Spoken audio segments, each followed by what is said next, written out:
할렐루야. 우리 고난주간 세 번째 날 새벽을 깨어 예배하시는 우리 성도님들의 심령과 가정에 하나님의 크신 은혜와 평강이 충만할 줄 믿습니다. 우리가 계속해서 우리 고난주간 새벽 기도회로 하나님 앞에 나아가고 있습니다.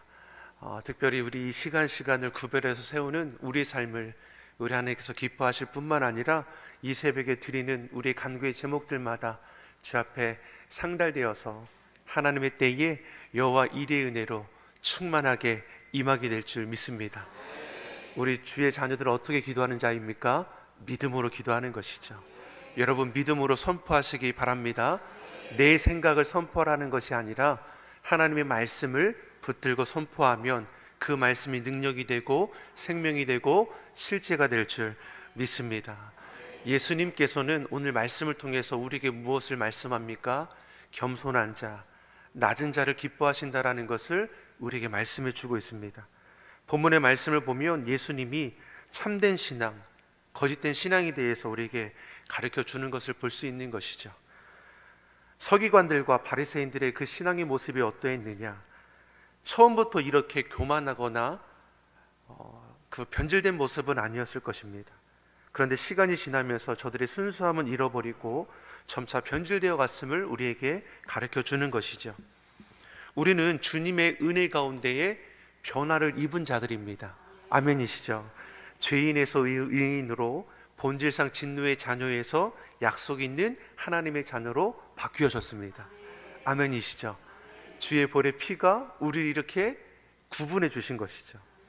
이처럼 성경은 변화된 사람에 대해서 기록하고 있습니다. 누가복음 19장의 말씀을 보면 삭개오가 나오죠. 돈과 명예와 욕심을 쫓던 그가 예수님을 만남으로 인해서 변화를 이루었습니다. 변화를 받으니까 어떻게 됩니까? 자신이 가진 것을 내어놓아서 가난한 자를 돌볼 줄 알았고 자신의 재산을 나눠줄 수 있는 자가 되었습니다. 요한복음 8장의 말씀을 보면 가늠하다가 현장에 붙들린 여인이 나옵니다. 이 여인은 가늠하다 현장에 붙잡혀 돌에 맞아 죽을 수밖에 없는 형편 가운데 놓이게 된 것이죠. 그런데 예수를 만난 후에 어떻게 됩니까? 변화를 입어서 성결한 삶을 살아가게 되는 것이고 끝까지 예수님을 붙들게 되는 것이죠. 예수님과 함께 십자가에 붙들렸던 강도 두 명이 있지 않습니까? 그 두 명의 강도 중에 한 편의 강도는 어떠합니까? 죽어 마땅한 죄인임을 깨닫고 주님 앞에 회개함으로 나아가는 것을 볼 수 있습니다. 죽음이 임박한 그 순간에 예수님을 온전히 고백하며 회개함으로 구원함을 입게 되는 놀라운 것이 말씀에 기록되어 있습니다.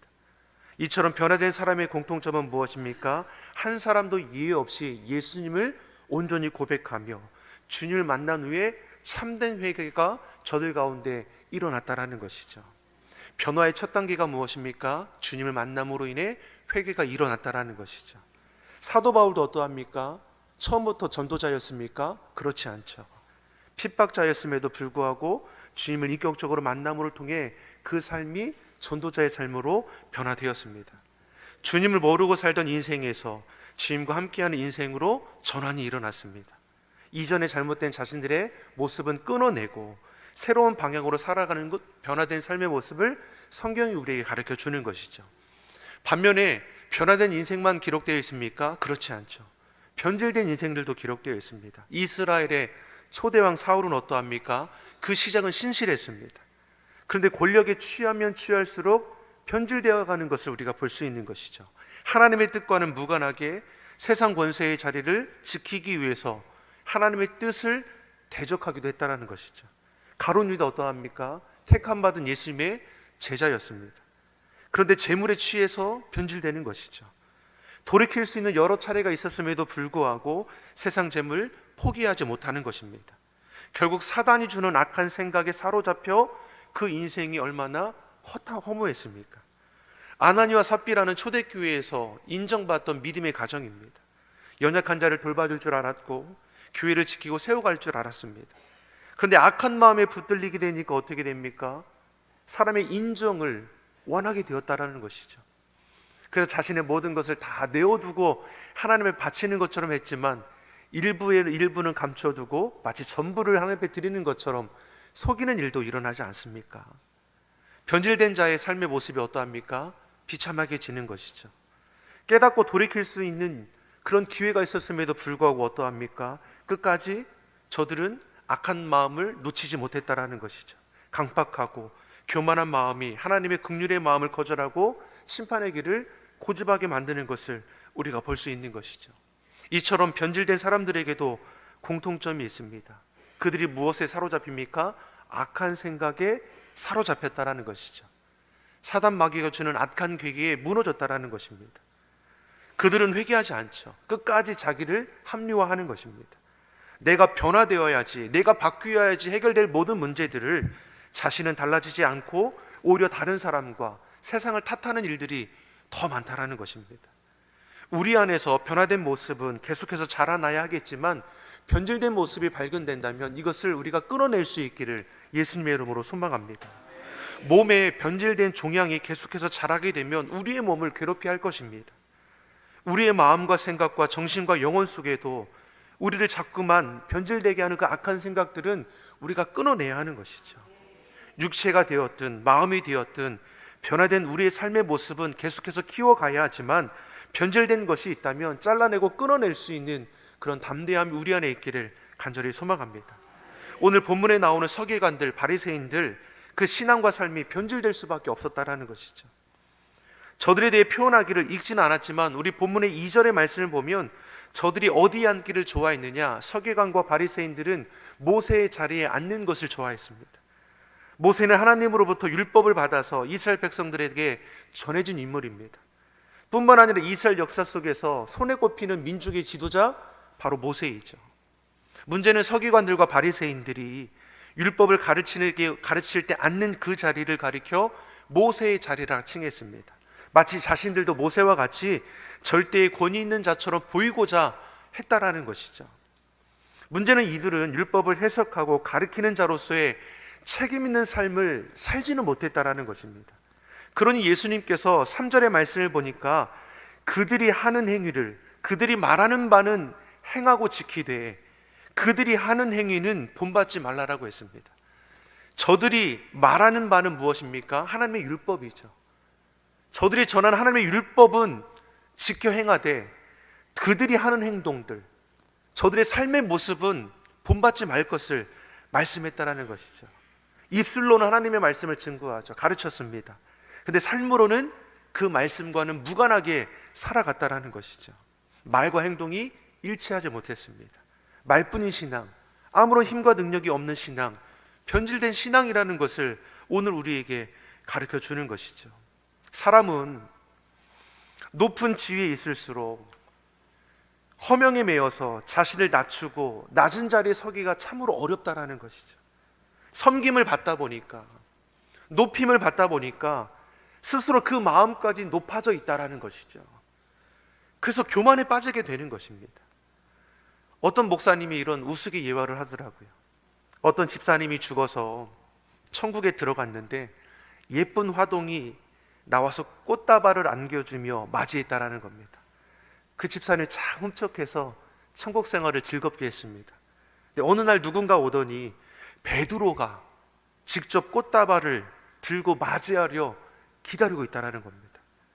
누구를 기다리나 보니까 장로님이었다는 것이죠.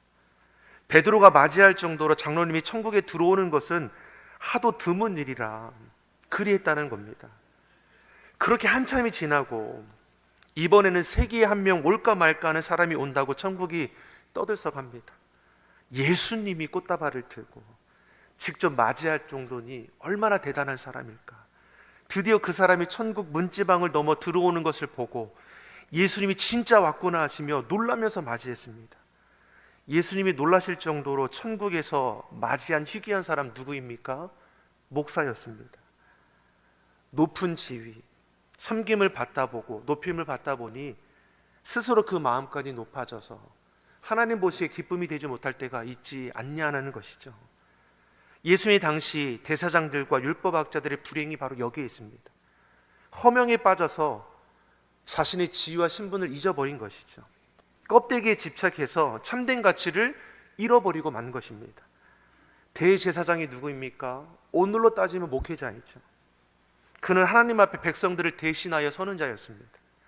그가 입은 예복은 자신이 감히 하나님 앞에 설 수조차 없는 인간임을 나타내는 겸손한 옷인 것이죠. 그런데 자신의 영광을 가시하는 옷이 되어버렸습니다. 율법학자, 서기관들, 바리새인들 또 어떠합니까?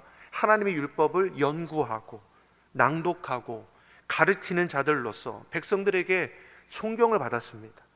어느 정도였냐면 탈무드에 이런 내용이 있습니다. 만일 홍수가 나서 너를 낳아준 부모와 너를 가르치는 랍비가 같이 떠내려 간다며 한 사람을 구할 수밖에 없을 때에는 너희가 랍비를 구하라 할 정도라는 것이죠. 나를 낳아준 부모 중요합니다. 그러나 나의 정신을 지도하고 나의 영혼을 지도하는 분을 더 소중히 여기라는 것을 가르쳤다라는 것이죠. 이렇게 랍비는 유대 교도들에게 존경과 높임을 받았던 자입니다. 이렇듯 백성에게 존경을 받을 수 있는 이유는 다른 것이 아니죠. 하나님의 말씀을 연구하고 하나님의 말씀을 낭독하고 하나님의 말씀을 가르치는 자였기 때문에 존경을 받은 것입니다. 그러니 하나님의 말씀을 연구하고 낭독하고 가르치는 자들은 하나님의 그 말씀 앞에 부끄럽지 않은 삶을 살아야 하는 것이죠. 그런데 저들이 어떻게 변절되었습니까? 모세의 자리에 앉아서 스스로 높아졌다라는 것이죠. 잔치 윗자리에 앉는 것을 당연하게 여겼고 회당에서는 높은 자리에 앉는 것을 좋아했습니다. 시장에서 문안받는 거, 랍비여 인사받는 걸 좋아했던 것이고 사람들이 자기를 향해 랍비라 선생이라 부르는 그 소리 듣는 것을 너무나 좋아한 것이죠. 이들은 하나님의 이름으로 율법의 이름으로 세상 재미를 착취하고 세상 명예를 좋아하고 사람들의 칭찬을 좋아했습니다. 저들을 향해 예수님께서 뭐라고 말씀하셨습니까? 화 있을진저 외식하는 자들아. 7번이나 책망하셨습니다. 겉으로 거룩한 지도자로 말씀을 지키며 성결한 자로 포장하지만 그 속은 인간적인 명예와 체면과 더러운 욕심으로 가득했기 때문인 것이죠. 사랑하는 성도 여러분, 신앙은 겉으로 보이는 것이 중요한 것이 아닙니다. 나의 내면의 모습이 어떠한가, 이것이 참 중요한 것이죠. 교회 예배당에 나와서 예배한다고 다 같은 예배가 되는 것입니까? 성경은 신령과 진정으로 예배할 것을 말씀합니다. 하나님은 영이시니 예배하는 자는 신령과 진정으로 온 마음과 정성을 다 예배하라고 말씀하죠. 겉모습으로 보면 누가 알 수 있습니다. 하지만 하나님은 꿰뚫어 보신다는 것이죠. 겉과 속이 다른 신앙, 말과 행동이 일치하지 못하는 신앙, 섬김과 대접받기만을 좋아하는 신앙, 사람에게 보이고자 하는 신앙, 이 모든 것은 무엇입니까? 위선적이고 거짓된 신앙인 것을 오늘 본문을 통해서 우리에게 알게 하시는 것이죠. 그러니 뭐라고 합니까? 랍비라 칭함 받는 거 좋아하지 말아라. 8절과 9절의 말씀을 다시 한번 우리가 같이 한번 보겠습니다. 8절 9절의 말씀 같이 보겠습니다. 그러나 너희는 랍비라 칭함을 받지 말라. 너희 선생은 하나요 너희는 다 형제니라. 땅에 있는 자를 아버지라 하지 말라. 너희 아버지는 한 분이시니 곧 하늘에 계신 이시니라. 아멘. 너희는 랍비라 칭함 받지 말라라는 것이죠. 그곳에 도취되어서 정작 유일하신 선생님 되시는 예수 그리스도를 잊어버릴까 염려하는 것입니다. 누가 우리의 선생이 되고 누가 우리의 지도자입니까? 예수님 한 분밖에 안 계신 것이죠. 너희는 다 같은 형제 자매일 뿐입니다. 우리의 참된 스승은 예수님 한 분이시고 우리 모두는 주님 안에서 한 지체된 형제요 자매이죠. 주님 안에서 지체된 형제와 자매 사이에 높고 낮음이 어디 있습니까? 우리 모두는 하나님의 동등된 자녀일 뿐인 것이죠. 맡은 직분과 사명의 차이가 있을 뿐이지 우리 모두는 하나님의 백성으로서 주님 안에서 연합되어야 할 것입니다. 이 세상은 가진 것으로, 배운 것으로, 지위로 높고 낮음을 규정하려고 합니다. 세상에서 누가 큰 자입니까? 가진 것이 많은 자 아닙니까? 세상에서 누가 큰 자입니까? 지위가 권세가 높은 자 아닙니까? 근데 주님은 그렇게 보지 않으시는 것이죠. 주님은 누가 큰 자라고 말씀하십니까? 섬기는 자라고 했습니다. 11절 12절의 말씀을 우리 다시 한번 같이 보겠습니다. 11절 12절 같이 보겠습니다. 너희 중에 큰 자는 너희를 섬기는 자가 되어야 하리라.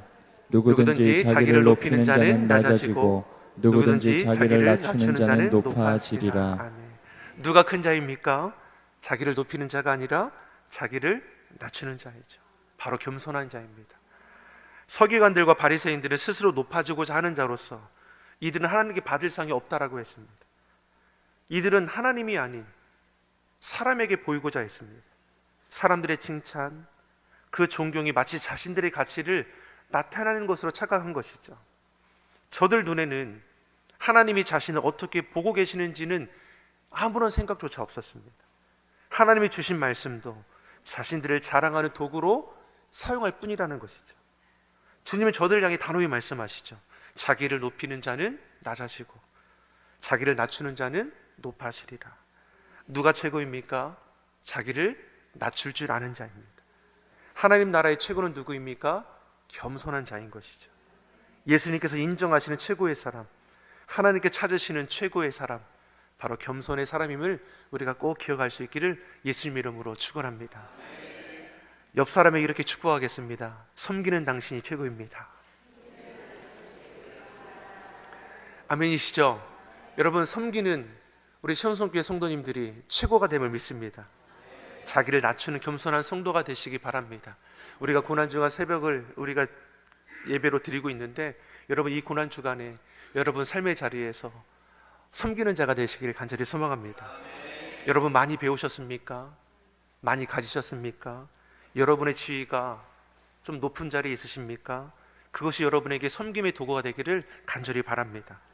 내가 누리는 이 모든 것은 하나님이 내게 주신 것임을 결코 잊지 않고 하나님의 뜻에 합당하게 쓰여져야지 이것이 가치가 있는 것이고, 이것이 우리에게 더욱더 하나님께서 두어지는 은혜 가운데 서게 되는 것입니다. 섬김의 도구로 우리를 불러주셨음을 잊지 않고 오늘 이 하루 살아갈 때에 만나는 모든 사람들에게 주의 사랑으로 섬기며 베풀 수 있는 넉넉함이 있기를 예수님의 이름으로 축원합니다. 기도하겠습니다.